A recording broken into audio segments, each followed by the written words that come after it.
ಕ್ರಿಯಾಶೀಲ ಚಟುವಟಿಕೆಯಿಂದ ಶಿಕ್ಷಕರು ಶಾಲೆಯನ್ನ ಜೀವಂತವಾಗಿ ಇಡಲು ಸಾಧ್ಯ. ದಾನಿಗಳು ಪ್ರೋತ್ಸಾಹದಾಯಕ ಕೊಡುಗೆ ನೀಡಿದರೆ ಮಕ್ಕಳ ಉತ್ತಮ ಕಲಿಕೆಗೆ ನೆರವಾಗುತ್ತದೆ. ಉತ್ತಮ ಬೋಧನೆ ಮೂಲಕ ಮಕ್ಕಳ ವ್ಯಕ್ತಿತ್ವ ರೂಪಿಸುವ ಹೊಣೆಗಾರಿಕೆ ಶಿಕ್ಷಕರ ಜೊತೆ ಪೋಷಕರ ಮೇಲಿದೆ ಎಂದು ಕ್ಷೇತ್ರ ಶಿಕ್ಷಣಾಧಿಕಾರಿ ಕೆಎಸ್ ಸುರೇಶ್ ಅಭಿಪ್ರಾಯಪಟ್ಟಿದ್ದಾರೆ. ಮಕ್ಕಳ ಮೇಲೆ ಶಿಕ್ಷಣದ ಬಗ್ಗೆ ಅವರಿಗಿರ್ತಕ್ಕಂಥ ಕಾಳಜಿ ಎಲ್ಲವನ್ನು ನಾವು ಬಹಳ ಒಳ್ಳೆಯ ಒಂದು ಧನಾತ್ಮಕವಾಗಿ ಸ್ವೀಕಾರ ಮಾಡಿ ನಮ್ಮ ಬದುಕಿನ ಗುರಿಗಳನ್ನು ಶಿಕ್ಷಣದ ಮೂಲಕ ಸಾಧಿಸಿಕೊಳ್ಳೋದಕ್ಕೆ ಒಳ್ಳೆಯ ಅವಕಾಶವನ್ನು ಎಲ್ಲರೂ ಮಾಡಿಕೊಟ್ಟಿದ್ದಾರೆ. ಹಾಗಾಗಿ ಎಲ್ಲ ದಾನಿಗಳಿಗೆ, ಸನ್ಮಿತ್ರರಿಗೆ, ಅವರ ಶಿಕ್ಷಣದ ಬಗ್ಗೆ ಇರ್ತಕ್ಕಂತಹ ಒಂದು ನಿಷ್ಠೆ, ಬದ್ಧತೆಗೆ ನಾನು ಇಲಾಖೆ ಪರವಾಗಿ ಅವರಿಗೆ ಅಭಿನಂದನೆಗಳನ್ನು ಸಲ್ಲಿಸ್ತೇನೆ. ಕಾರ್ಯಕ್ರಮವನ್ನು ಆಲೋಚನೆ ಮಾಡಿ ಯೋಜನೆ ರೂಪಿಸಿ ನಮ್ಮ ಎಲ್ಲ ದಾನಿಗಳ ಜೊತೆಗೆ ಪ್ರಸ್ತಾಪ ಮಾಡಿ ಇದೊಂದು ಅನುಷ್ಠಾನವಾಗಲಿಕ್ಕೆ ಕಾರಣೀಭೂತರಾಗಿರ್ತಕ್ಕಂತಹ ಈ ಶಾಲೆಯ ಮುಖ್ಯೋಪಾಧ್ಯಾಯರಾದ ಹನುಮಂತರಾಯಪ್ಪನವರು ಮತ್ತು ಅವರೆಲ್ಲ ಸಹೋದ್ಯೋಗಿಗಳಿಗೆ ನಾನು ಇಲಾಖೆ ಪರವಾಗಿ ಅಭಿನಂದನೆಗಳನ್ನು ಸಲ್ಲಿಸ್ತೇನೆ. ಮಕ್ಕಳು ನೀವೆಲ್ಲರೂ ಇದನ್ನ ಚೆನ್ನಾಗಿ ಉಪಯೋಗಿಸ್ಕೋಬೇಕು.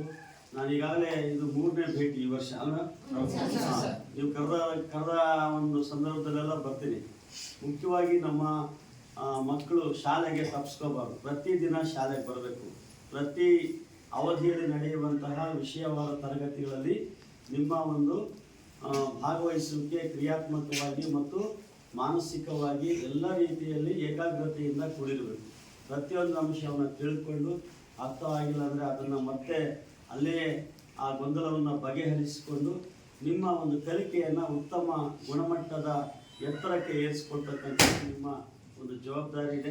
ಈ ಒಂದು ಹಿನ್ನೆಲೆಯಲ್ಲಿ ನೀವೆಲ್ಲರೂ ಶ್ರದ್ಧೆಯಿಂದ ಅಭ್ಯಾಸ ಮಾಡಿ ಒಳ್ಳೆಯ ಗುಣಾತ್ಮಕವಾದ ಫಲಿತಾಂಶವನ್ನು ತೆಗೆದುಕೊಂಡು ನಿಮ್ಮ ಹಾಗೂ ನಿಮ್ಮ ಕುಟುಂಬಕ್ಕೆ ಆಸರೆ ಆಗ್ತಿದೆ ಅಂತೇಳಿ ನಿಮ್ಮೆಲ್ಲರಿಗೂ ನಾನು ಒಂದು ಆಶಯವನ್ನು ವ್ಯಕ್ತಪಡಿಸ್ತಾ ಈ ಒಂದು ಕಾರ್ಯಕ್ರಮ ಭಾಳ ಸೊಗಸಾಗಿ ನಡೆದಿದೆ.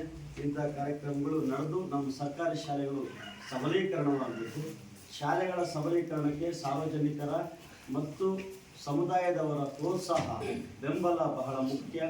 ಈಗಾಗಲೇ ಹನುಮಂತರಾಯಪ್ಪನ ಸಾಕಷ್ಟು ಒಳ್ಳೆಯ ದಾನಿಗಳು ಮತ್ತು ಶಾಲೆಯ ಬಗ್ಗೆ ವಿಶೇಷವಾಗಿರ್ತಕ್ಕಂತಹ ಕಾಳಜಿ ಇರ್ತಕ್ಕಂಥ ಎಲ್ಲ ಹಳೆಯ ವಿದ್ಯಾರ್ಥಿಗಳಿದ್ದಾರೆ.